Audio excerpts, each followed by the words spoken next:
What is up, everyone? Welcome back to the Survivor Now podcast. My name is Oli, and I am joined with Nina today, and we are back once again for What Went Wrong, the new show that we're doing this season for Brains versus Brawn, where we look at each eliminated castaway and we ask the age-old question: what went wrong? Before we get into that, though, Nina, how are we doing today? Not too bad. Feeling really good. It was an exciting episode, so really excited about that. Got me a little pumped up, I'm not going to lie. I was going to say, before we get onto it, I do need to ask you, it's now week two. Week two is over. How are you feeling about the season so far? Entertainment-wise, good. Strategy and situations, entertainment-wise, still good. Player-wise, I'm like, oh no.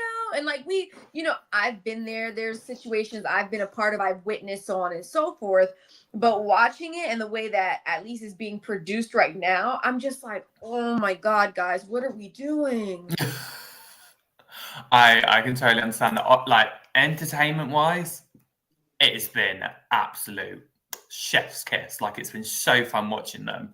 And I actually tweeted this earlier. I was like, even though like sometimes the gameplay's a bit like I love the respect we're seeing from everyone. But moving on from that, we do have to talk about the latest eliminated contestants. So, Nina, I need your reactions.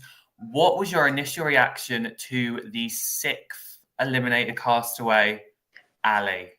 Yeah, so my immediate honest reaction was only because we didn't know where Keelan was going. And I was very curious because at the end of the day, we haven't gotten a lot from him. So I wanted to know where he actually was aligned because he hasn't been saying much, which honestly I think is a smart play, especially early on, and especially on a tribe where people are drawing lines in the sand immediately. Smart move. So I was really curious. And then, of course, watching everybody's facial expressions change. I've been on the receiving end of those facial expressions, and I've been the one to make those faces. So I know it sucks, but it's also really fun to watch as, a viewer. And then as somebody who's making that decision, when you look over and you see Zara just smiling, I'm like, girl, I see you. I see what's going on. Yeah, I was a little shocked just because I think the editors did a really good job this particular episode of really keeping us on our toes, like especially with that advantage, like it became so public, so it really could have gone south quickly. But they did a really good job at really making us think like, oh, who's going? Could it be Mars? Could it be Ali? Like Zara's now an option. So there was part of me, I was shocked to see Ali go, but I wasn't fully surprised. Yeah. I do have to ask though, she is your first draft pick gone. How are you feeling about that? In all honesty, again, we did this before knowing actual gameplay. I'm not mad about it only because from a game standpoint, if I was in that game on that tribe, based on what we've seen, the edited footage, I probably would want her gone too. Only because Survivor is so hard when you have somebody who's also kind of on your back. That's also really frustrating. And then, you're talking a little bit too much. Actually, a lot. And then you're admitting it. Like, oh my God, the second she came back to camp and admitted to the girls, oh yeah, I told them like we're having a girls' alliance, we're this, we're that, da, da, da. And I'm like, girl, no, be quiet. That's like the second or third time she's already spilled the tea. And the thing is, who doesn't love planting seeds? That's one of my favorite things to do. I was thankfully successful at it on the Anonymous, but you don't go telling people you doing that. You know what I'm saying? No. And so I was like, girl, oh no, ma'am. No, ma'am. So I think this is the perfect thing to say, is that what went wrong for Ali? What went wrong for Ali is she was dropping seeds, but letting everybody know she was planting them. I don't even think they were seeds. Like, I think they were just like, I think it was everything in the kitchen sink at one point. Like, I feel like with Ali, like when she was spilling everything to the Brawns, I was like, like I was really nervous. I was like, no, you don't give this amount of information, because it was even Paulie was like, can I ask you this? Like, and I'm going to be open and honest, strategic question. You do not have to divulge because I know it's probably overstepping a mark. And she just went, yeah, go for it. I was like, yep. what are you not going to keep secret?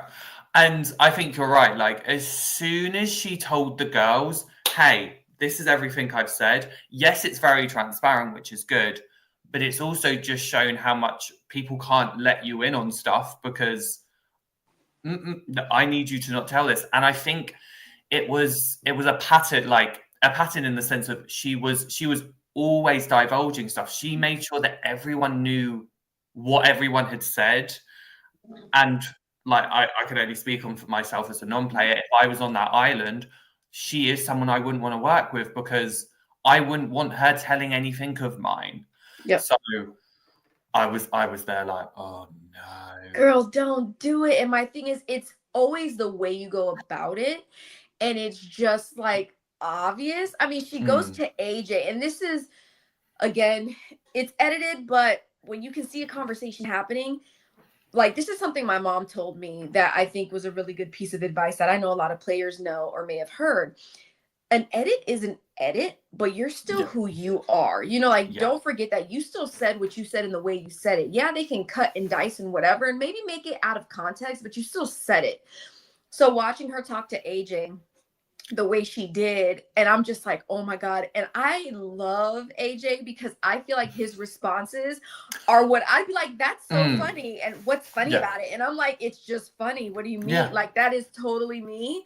And just to watch that, I'm like, girl, stop. Don't be over here. You can't really tell people how to feel because although it's like a strategy at this point, so he says, he's still going to feel bad because you snitched on him. Exactly. And like Gabe's put this comment in the chat. Ali, do you think she had bad self-awareness? Based on the edit, yes. Only because you have to think about how you talk to people. And then we see it in this episode, not just from her, but from some of the other women, where it's like you say something that they've said or reiterated themselves and they're just taken aback by it, you know? We've all been there. Like, I'm not going to say I'm perfect, you're perfect. We've all been there. But watching this specific episode and seeing the way that some of those conversations were happening, the way they were speaking to other people, I'm like, girl, you need to calm down because at the end of the day, things flip real quick. You already heard it. You've already seen it within the women's coven. Maybe don't speak to people like that when they're hungry, tired, and dirty. Yeah, completely agree. I think, especially with Ali's case, it was a really good example of it doesn't have to always be the game strategy that gets you a target. It's how you're in camp life and what you're doing just in the non-game sense that can get people kind of on looking at you as a target, because she was very like controlling when it came to like the camp life. Like, she was in charge of the rice. She always had to have an opinion. She always had to have a say. And when you've got this particular brain tribe that are very headstrong, like you've got a lot of big personalities in there. She wasn't wrong. She wasn't wrong when she said the brain tribe had personality. But when you're also trying to then one up everyone on that, you're going to have all of them sat there going, no. And I completely agree with you. Like I think how she was speaking to AJ was like it burned that bridge. And I think there was times, like Gabe said it, there was just that self-awareness of maybe she didn't clock it at times. And granted, we don't see the full edited version. They're on an island where they are hungry as anything. So probably that part just went over her head. But yeah, I could see it coming just with the little things that were happening with her. And it was even during that tribal discussion where we saw the newly formed graduates, they wanted to go for Ali. And I thought, okay, like Max and that lot, they're going to counterattack and they're going to go for someone. And Max goes for Ali. And I was like, Ali is on an island on her own at this point. And there was part of me that felt bad for her because she had kind of started to put herself in a decent position, probably with the Brawn tribe, because the Brawns loved her compared to Rich.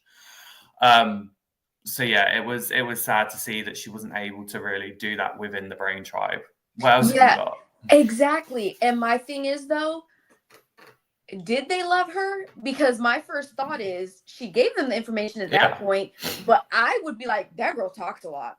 And then when Mm, Rich came over, I'd be like, hey, Rich, by the way, you know what I'm saying? So mm, I think it did give her footing. Like, if she yeah, came to tribe swap or merge, definitely Braun would approach her immediately because yeah. she's gonna divulge whatever she needs to. But after that, you're just expendable because all I can Mm. think is you have no connection to me. You have hella connections over there, and yet you're telling me all their information. Give me what I need, and I'm done. I'm not telling you nothing from my side because I bet you they didn't give her nothing about them. That's probably a very true point, and I think Gabe agrees with you in the chat. Braun more appreciated probably the gossip. I mean, we saw Kate gossip; she loved it. Um, I, I just it's sad to see her go though. Like, I kind of want to go on to her, giving her her flowers because, do you know, as for someone who is very strong-willed, she was able to hold her own, and I think when you've got those big personalities, especially with the boys, to be able to kind of put herself in there and go, no, I'm going to stay strong on this. I will give her her flowers on that all day. Is what do you kind of want to give flowers for Ali for this season?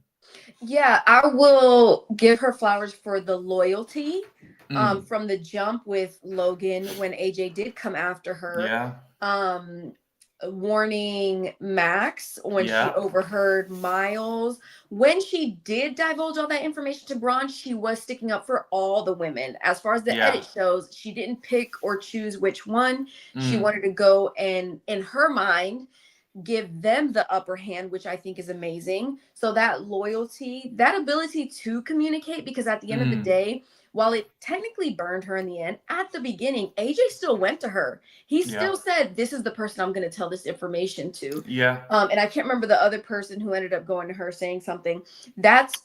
There's a reason for that. They saw, Mm-hmm. oh, who was it? I want to say it was Logan. Yeah, Logan I probably think the it was, second time yeah, around. But that's because she then formed that relationship. Logan's like, oh, she yeah. got my back 100%. Great, even better. So that loyalty, that ability Mm. to communicate, I think is really good when you're on her side. Yes. Oh God, absolutely. Like if you're on Ali's side, you have got someone, you've got an ally. Like you've got an ally in Ali. Like she will be there for you. And you saw it with Logan, you saw it with Max, and you saw it with the side that she kind of more leaned towards because it was very much she was on Max and Logan and Laura's side. And we did see that in this episode where Laura and Logan were very much like, no, we don't want to get rid of Ali. Like we have no reason to get rid of her. Mm-hmm. And you even kind of saw that at Tribal where Max kind of turned and he wanted to go for Miles in the end. Unfortunately, she was just on the wrong side and she burnt too many of those bridges. But Ali, if you watch this, just know we love you. You played well. You played a really strong game and you should be proud of it because even though you didn't make it as far as I am sure you wanted to, you can still at least say you made it onto the island. You made it past loads of people that are probably doing their Twitter fingers. So well done for you. Nina, any last words? No, just that she made a huge impact. Just six Yes. episodes in. She's a name that I remember because some Mm, people, unfortunately fade into the background just because there's bigger things going on. And she didn't fade into the background. And that's something that I always respect about players, especially at the beginning of the game. agreed. We've had a string right now of the big characters going. We had Kent go, we had Nash go, and now we've got Ali, like another big like personality going. Like I'm intrigued to see how this is going to shape up I because know. we've really still got people that haven't had that that much chance to kind of even have a Yeah. confessional. So I'll just show a couple of comments here. Gabe saying AJ approached her wanting to flip. Good on her for people being comfortable with her. And Sincere, at least she's a contender for possible heroes versus villains now. A lot of villains, of course. He says social villain, not strategic one, though. Ooh. But Ali, we love you and well done on playing this game. And thank you everyone for joining us. Before we go, I know we're talking about Survivor AU, but I do just need to plug this week. It is Survivor 48. We are with the premiere is tomorrow. First of all, Nina, how are you feeling about it? Are you excited? Yeah, super excited. Trying to make sure I don't get Survivor overload because that can be a lot, honestly. Yeah. But my mom did go to the beach something that happened in New York. She saw the first drop. episode and she was like, girl, it was good. And for her to say that means a lot. So I'm super excited. I'm actually gonna at least make sure that I watch that first episode. I was going to say, I'm making sure it's in. And just so you guys know, we've got a lot of content. We've got our pre-show coming up. I'll flash it on the screen for everyone. Pre-show happening tomorrow, and then you're going to have the after show for this week. It is going to be on Thursday, along with Stock Watch, which is now on Thursdays. They did just do a pre-season ranking, so go check that video out. It was a lot of fun. I watched it today.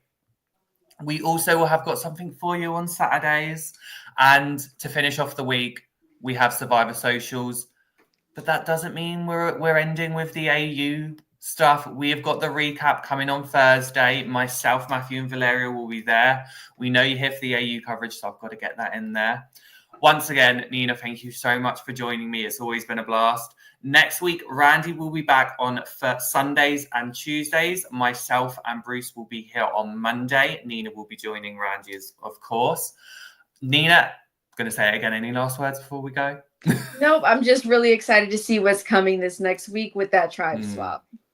Yes, week 3, this tribe swap is going to be spicy, and we're going to see you next week to talk about everyone that's voted off again. So we will see you guys next week.